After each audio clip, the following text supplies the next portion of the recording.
As we all know, poverty is a widespread problem that affects people all around the world, including our country, the Philippines. It refers to a state of lacking essential resources like income, food, education, and more, which significantly impact our well-being.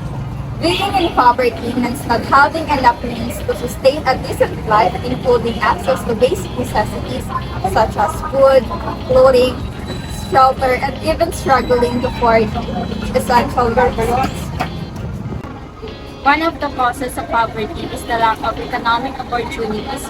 Limited job prospects and low wages make it difficult for individuals and families to escape the cycle of poverty. This is especially true in marginalized communities where access to education and skills training is limited. As a global citizen, it is crucial to raise awareness about the problem, understand its causes, and advocate for sustainable solutions. This advocacy aims to promote a world without poverty, where everyone has access to the resources necessary for a dignified and fulfilling life. Another contributing factor is social inequality.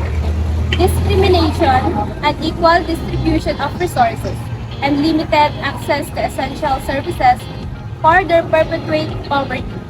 This creates a cycle where certain groups are disproportionately affected, making it even harder for them to break free from poverty. For the solution of this problem, government should provide shelter for these people. To help in stopping poverty, we should give time to natural that offer dividends instead of buying unhealthy and unhealthy.